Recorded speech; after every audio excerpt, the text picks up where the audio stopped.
The setting of Rebuild World is an after the end type of setting. It's said that humans had advanced to the point that technology was functionally indistinguishable from magic. And among other things, they used that technology to create things like this. So something happens and humanity is blasted back a few hundred years. What exactly happened is not stated, but again, considering they were making things like this, it's not hard to put two and two together.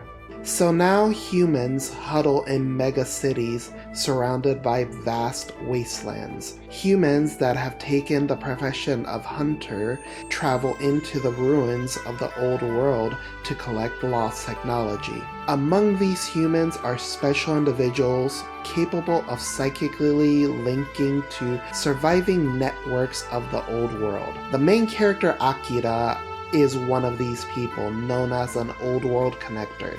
Being an old world connector is a type of mutation that appears in certain individuals. There are other mutations, but that's a topic for another video. So what does it mean to be an old world connector? For one thing, you can naturally see her. This is Alpha, an artificial intelligence created in the old world. The only people that can see her are connectors, or people with technology capable of viewing augmented reality.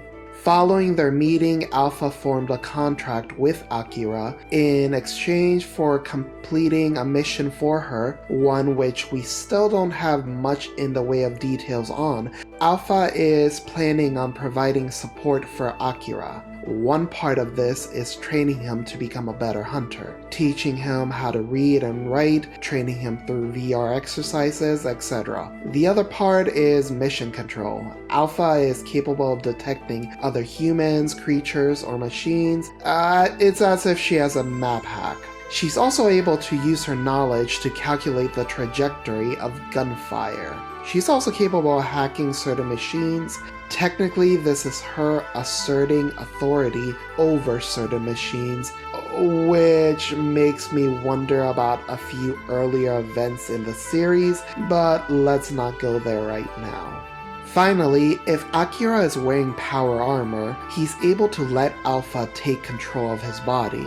Alpha is an artificial intelligence and is able to react much faster than Akira's puny human brain. This allows her to be much more efficient in her movements, or as I should say, Akira's movements. As a side effect though, it's possible that Alpha may accidentally hurt Akira while she's using him as a puppet, if she tries to bend him in a way that his body naturally should not be able to do so. Obviously, having this super advanced AI be your partner is really useful, but not all old world connectors are able to form a contract with such an AI. So what does it mean for them? Old world connectors seem to have some level of telepathy.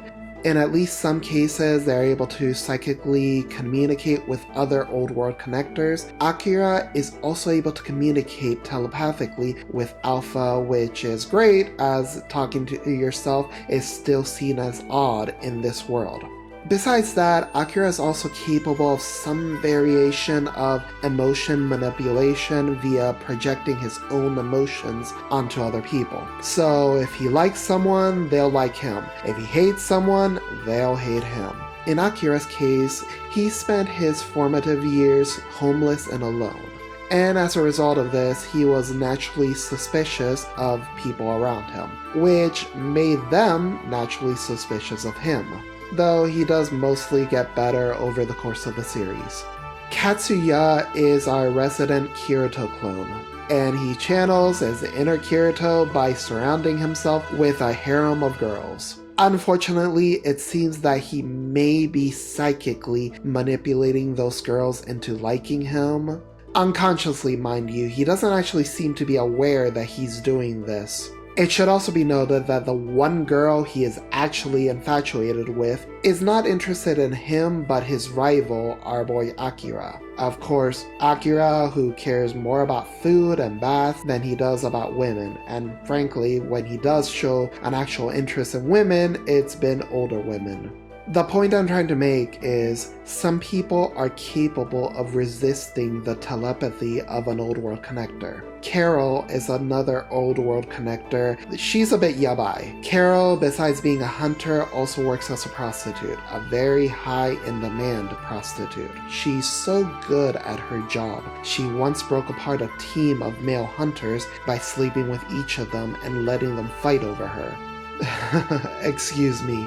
From the streets did she emerge, and to the streets she will return. And I say unto you, she is for the streets.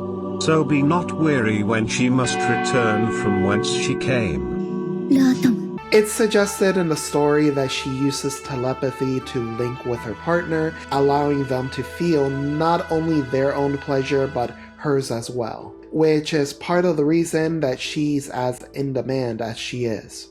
Of course, like the Kirito clone, nobody actually knows that she's doing this. The second reason she's so popular is that she used nanomachines to alter herself, enhancing her physical attributes to help her work as a hunter, and her physical appearance assisting her work as a prostitute. The use of nanomachines is another form of a magic system, so I won't be talking about it too much in this video. Finally, I will say this, old world connectors are obviously a valuable resource. These individuals tend to disappear quickly.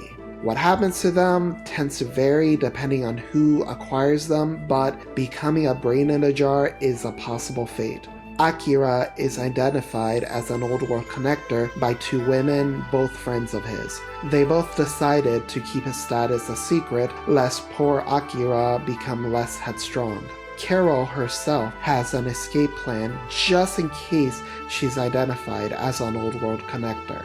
As I mentioned before, there are a few other things that I would consider a magic system in the series. I mentioned nanomachines earlier. There are other types of mutations, typically physical enhancements. Also, through training, Akira was able to develop a bullet time type of ability.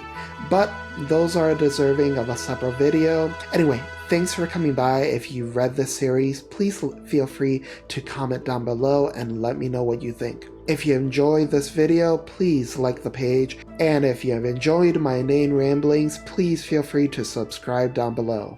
Peace.